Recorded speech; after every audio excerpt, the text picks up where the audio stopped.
मित्रांनो नमस्कार, मी उमेश कोरराम, मुख्य संयोजक सकल ओबीसी महामोर्चा। मित्रांनो आज 1 जुलै 2026 ला शासनाने एक GR काढलेला आहे। हा GR मुख्यत्वे महाज्योती, सारथी, बार्टी, TITI या संस्थांसाठी आहे। या GRच्या म्हणण्यानुसार यामध्ये एक समिती तयार करण्यात आलेली आहे। ही समिती TITI, बार्टी, सारथी या ज्या संस्था आहेत यामध्ये सर्वकष धोरण, समान धोरण करण्यासाठी समिती गठीत करण्यात आलेली आहे। परंतु यामध्ये पुन्हा एकदा जे बडे बाबू आहे, सरकारी मोठे अधिकारी आहेत, यांना पुन्हा एकदा इच्छा झालेली आहे की या संस्थेच्या स्वायत्ततेवर गदा आणण्याची। कारण ह्या ज्या संस्था आहेत, बार्टी असेल, महाज्योती असेल, सारथी असेल, या संस्था निर्माण यासाठी झाल्या होत्या की या मंत्रालयाच्या विळख्यातून बाहेर यावेत आणि स्वतः त्यांनी काही डिसिजन घेतलं पाहिजे, स्वतः ट्रेडिंग आणि रिसर्च केलं पाहिजे।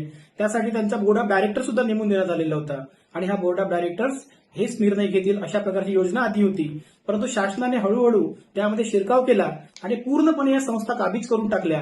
आणि काबीज केल्यानंतर काय केलं तर ओबीसीवर अन्याय, SCवर अन्याय, STवर अन्याय अशा प्रकारचा अन्याय यांनी सुरू केला। कारण जेव्हा ह्या संस्था सुरू झाल्या त्यावेळी UPSC असेल, MPSC असेल अशा संस्थांसाठी, अशा अभ्यासक्रमांसाठी 1,000, 2,000 विद्यार्थी दिल्लीसारख्या ठिकाणी जात होते। पुण्यासारख्या ठिकाणी 1,500, 2,000, 4,000 अशा प्रकारचे विद्यार्थी जात होते।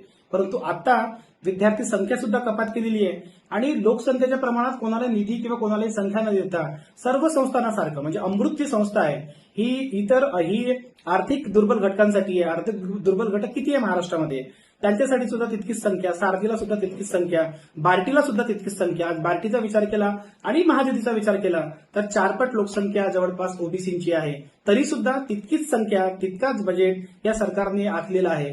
म्हणून यामध्ये प्रामुख्याने आमचा आरोप आहे, सकल ओबीसी महामोर्चाचा आरोप आहे की सरकार सुद्धा यामध्ये सामील आहे। शासनाने मंत्री, शासनाचे मुख्यमंत्री असतील आणि सर्व विभागाचे मंत्री, ओबीसी मंत्री, सामाजिक न्याय मंत्री, आदिवासी विकास मंत्री, हे सर्व मंत्री सुद्धा यामध्ये सामील आहेत आणि हे विद्यार्थ्यांच्या जीवावर एक प्रकारे उठलेले आहेत। कारण विद्यार्थ्यांना जे पाहिजे ज्या पद्धतीचं प्रशिक्षण पाहिजे, ज्या ठिकाणी पाहिजे, जी संख्या पाहिजे, त्या संख्याला कपात करून कसं तरी शासनाने निर्बंध आणण्याचा पुन्हा एकदा प्रयत्न केलेला आहे। जरी या संस्था शासकीय असतील तरी सुद्धा या संस्थांची निर्मितीच स्वायत्ततेच्या निर्णयानुसार झाली होती।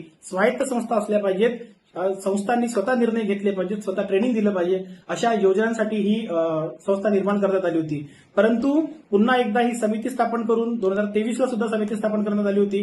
पुन्हा आता ही समिती स्थापन करून लोकसंख्येच्या प्रमाणात निधी न देता पुन्हा एकदा बडे बाबू सरकारी अधिकाऱ्यांना, सचिवांनी पुन्हा एकदा दाखवून दिलं की पुन्हा एकदा जसं एकलव्याचा अंगठा कापला गेलं होतं त्याच पद्धतीने द्रोणाचार्य पुन्हा पैदा झालेले आहेत आणि द्रोणाचार्यांच्या माध्यमातून पुन्हा एकदा एकलव्यांचे अंगठे कापण्याचा हा प्रकार सुरू आहे।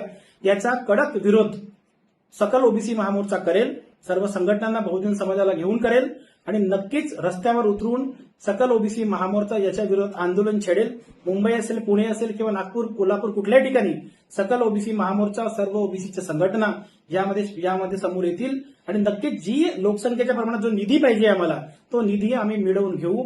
शासनाने याची सूट घेतली पाहिजे। शासनाने सुद्धा हा निर्णय बदलवून शासनाने लोकसंख्येच्या प्रमाणात आम्हाला निधी दिला पाहिजे, लोकसंख्येच्या प्रमाणात आम्हाला संख्या दिली पाहिजे आणि ही समिती बरखास्त करून ज्या पद्धतीने आधी सर्व संस्था स्वायत्त होत्या त्याच पद्धतीने स्वायत्ततेनुसार या संस्था चालू दिल्या पाहिजेत। एवढीच विनंती आम्ही सरकारच्या समोर करतोय, मुख्यमंत्र्यांना विनंती करतोय।